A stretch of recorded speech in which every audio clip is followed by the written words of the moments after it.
Okay. So, what is your secret to remain sane while you live in this chaotic environment? Like physically, there is so much pollution, and also due to human relationship, other people, all this chaos.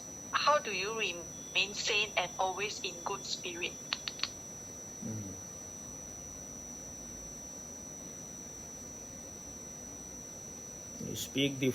You make it into two part. Okay. How do you remain sane when you are living in such chaotic and polluted environment?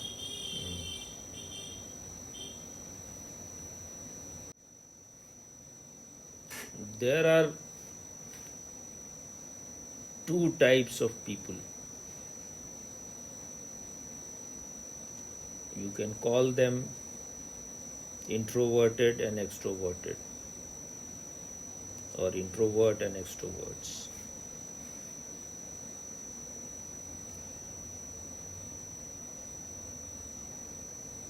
Those who are extrovert, they always want to make things and situations around them good, better.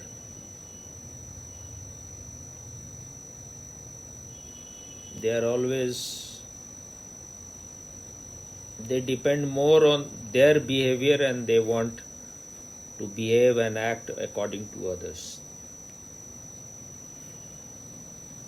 So they have to wear lot of masks.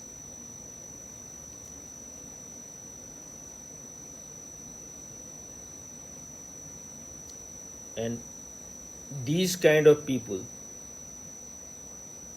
whenever anything happens in their life,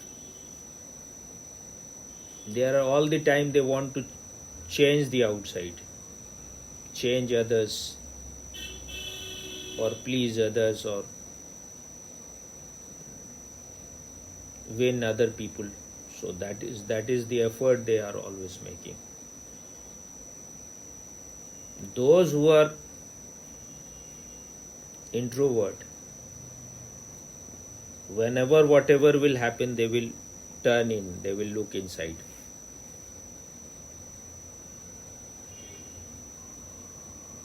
What is wrong inside me? Where I am not in tune? Was the inner light missing in me? Was I unconscious? That's why I suffered. The extrovert thinks he is suffering because of others. Those who are introvert, they are always turning in. They feel they have understood that the real suffering happens because you interpret things in wrong ways.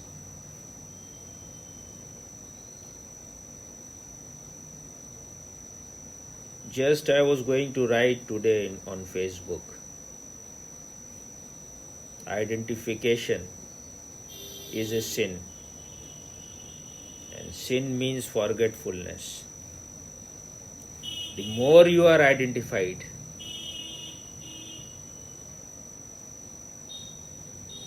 with anything or with others, the more you will suffer.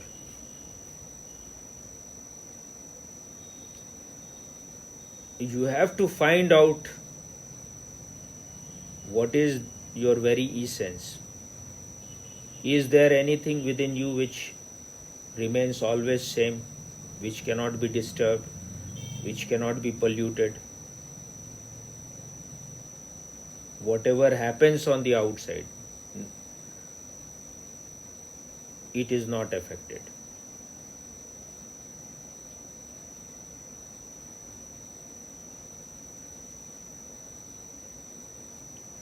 In the East,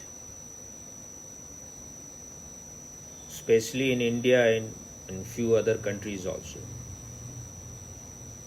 they looked inside. They tried to find, is there anything which remains untouched? which is never polluted, which cannot be polluted. So then they found that their own nature, their consciousness, which is not their position,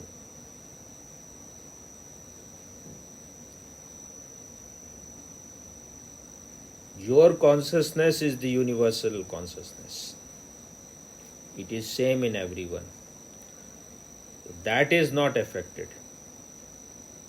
But then you have to break all your identification. You have become identified with your body, with your thoughts, with your emotions, with your mood.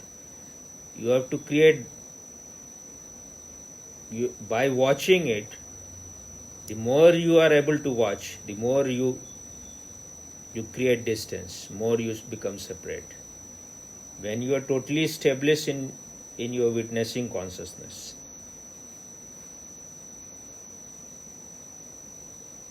then your moods, your thoughts, your feeling, your body stop ruling you. So the first thing is that I am able to remain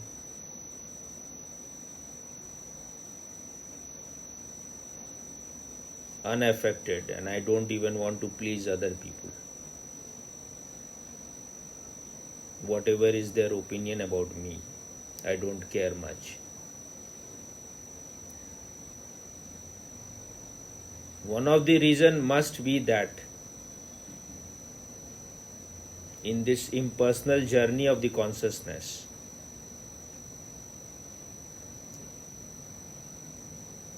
I had made effort in my earlier life in forms in that direction. People are always going out. That is what Osho meant when he said, we are outgoing energies. We are all the time going out.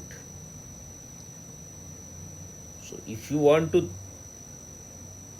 make the outside perfect, that is not in your hand, and that will never happen.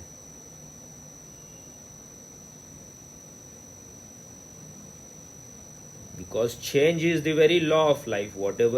Nothing can remain same, whether it is your body, whether it is your thoughts, your emotions, feeling, they go on changing.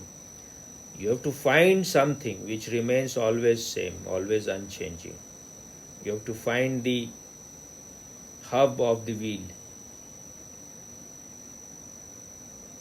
which is still. That's why the wheel can move.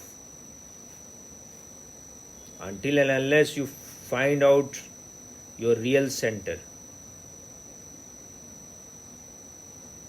you are always prone to be mad. You can become eccentric anytime. Eccentric is a person who has lost his center.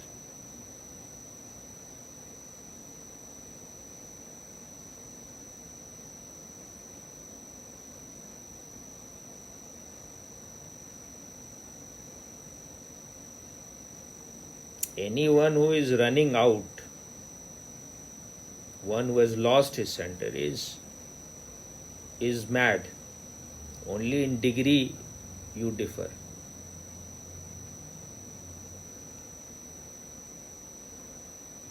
And once you begin to search your real nature, once you start searching who am I or what am I, then you start becoming alone.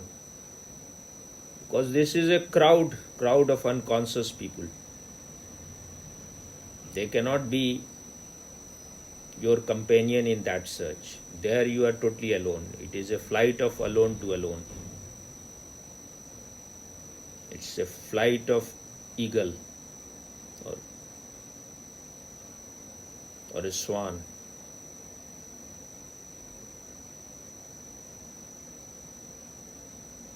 And the more meditative you will become, the more conscious you will become, the more you will realize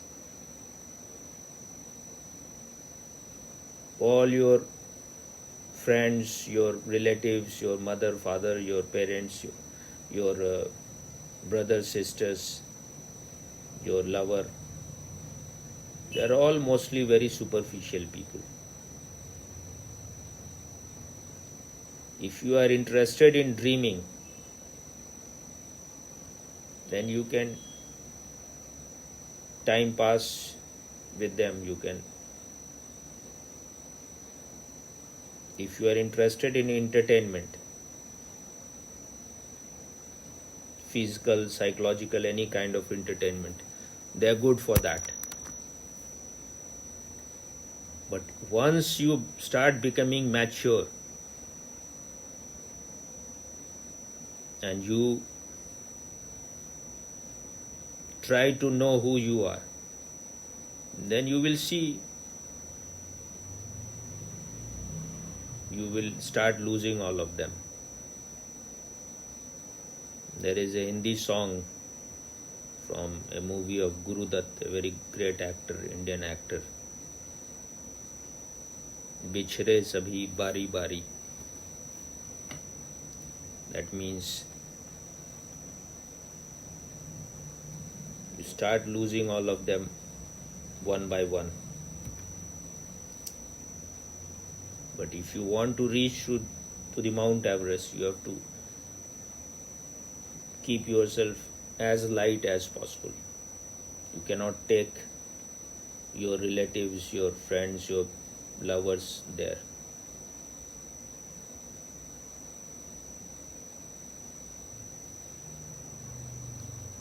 If you are looking outside, if you are an extroverted person, then if anything wrong happens, you will go to psychiatrist, you will go to doctor, and you will go to someone else. But if you start becoming sane, then you know all your psychological problems. Other may have created situation, but it all depends how you have taken it.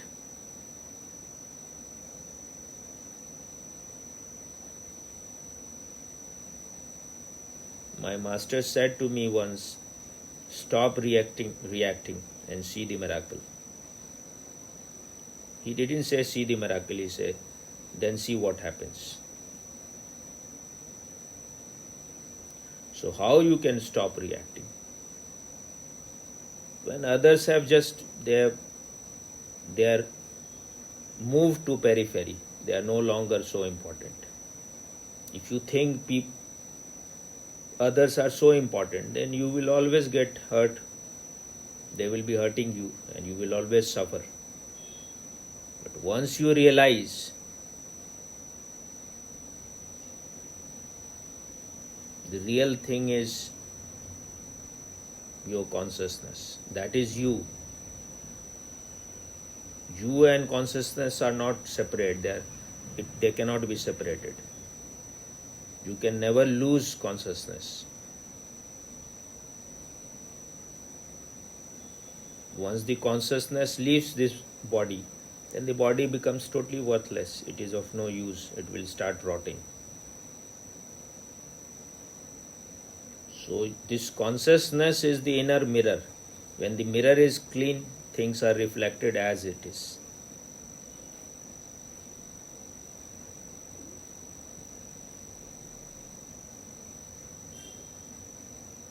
So it is in a way very auspicious when you see how people are behaving in their frenzy, in their madness, in how insensitive they are. It will hurt you in the beginning, but slowly you know that what is the need to take the delivery. Don't take the delivery, then you will not suffer.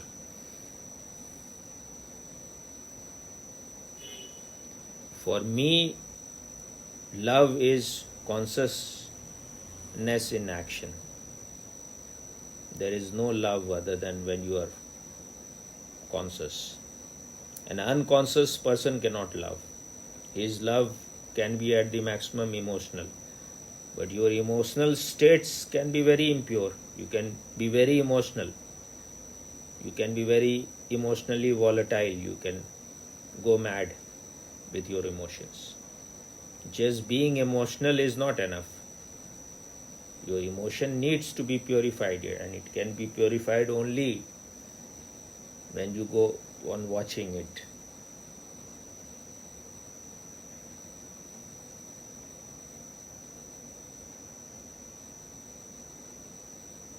Man who has become conscious,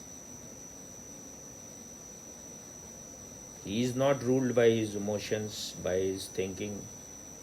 He can use them, but he is not ruled by them.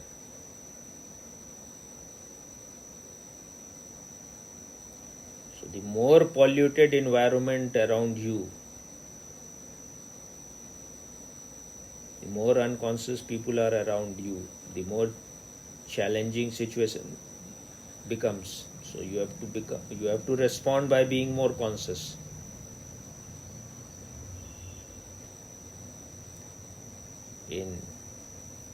I think in China, the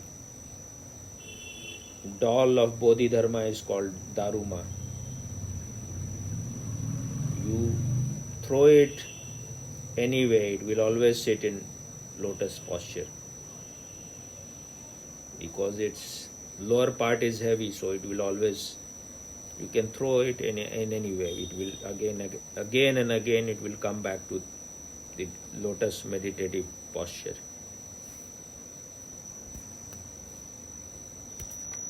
What was more in your question?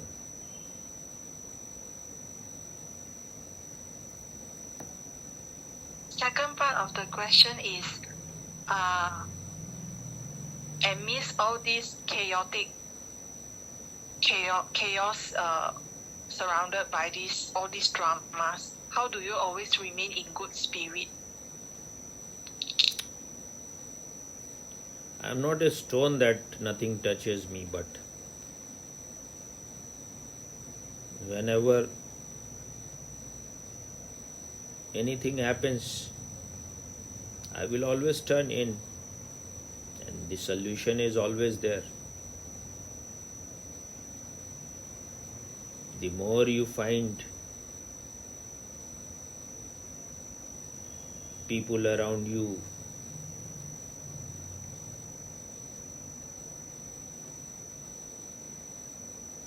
very unconscious and you cannot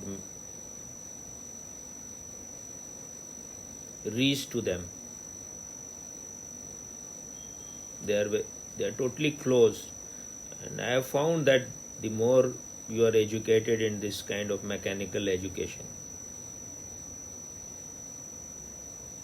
the more you lose your receptivity. Nothing enters inside you.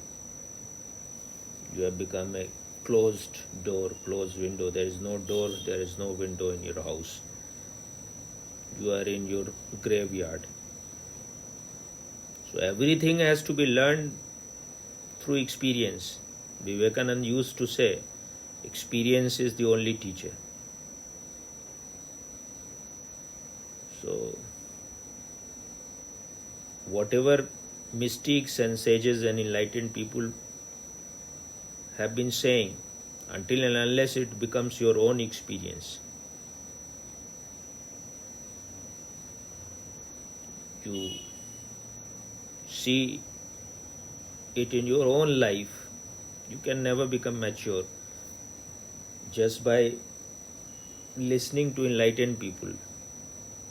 You cannot grow more mature.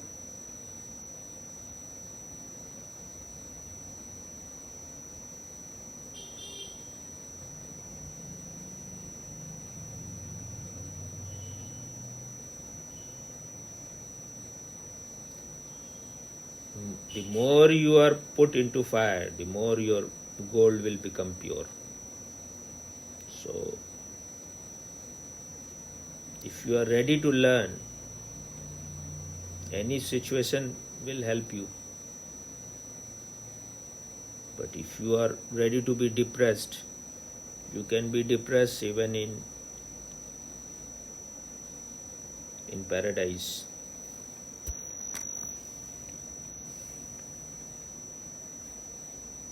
If you love the life which is a gift from existence,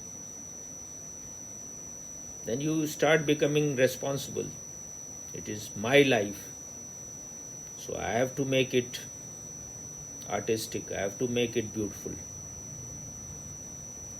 There is no point in wasting your energy in all the time blaming others, because they are not, that is not their search. Their search is only for things which is in the realm of body mind.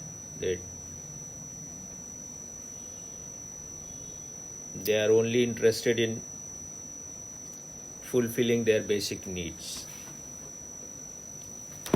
So they are also helpless. You have two choices: either you fall back to them, you become part of the crowd, or you become alone. Those who are courageous, they will choose the second path. That's why Osho said, only daredevils can be with me.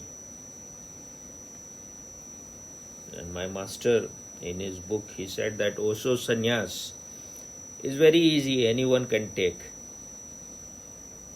But afterwards, once you have taken the sannyas, then the real renunciation begins.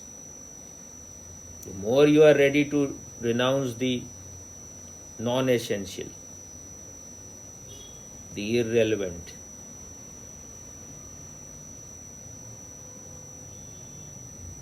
the more you will grow. So, if you want to grow, then after taking sannyas, your real journey begins. If you don't do anything, you will remain almost the same person. As you begin, so you ended. Nothing happened in your life. Is it clear? Very clear and super excellent. Anything more you want to say? Or Um,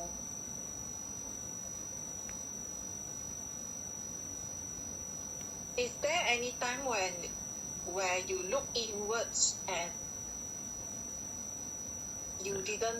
the solution didn't come to you?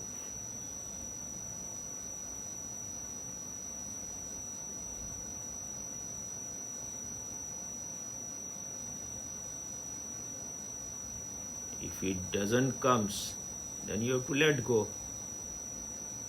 It will come when it has to come, so you have to trust. This is also ego, this is also being stubborn and egoistic.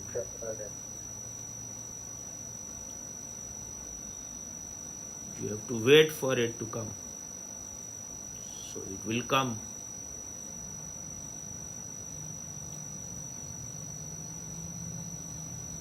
It may not come immediately, but it will come when it should come. Okay? Okay. There is no need for any solution. You have to see things as it is.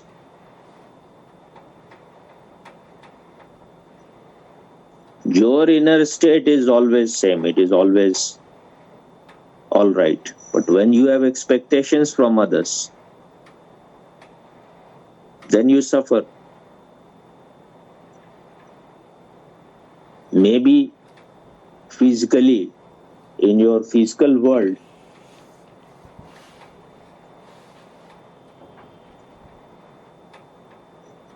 things may not be always very rosy, but you can at least not allow your mind, your psychology, to create cloud within you.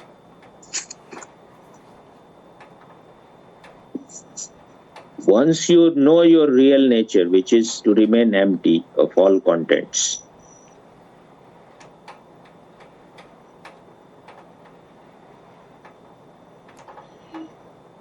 There nothing has ever happened.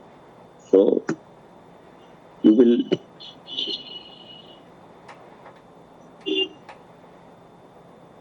remain undisturbed. You may be disturbed for a while, but that won't last.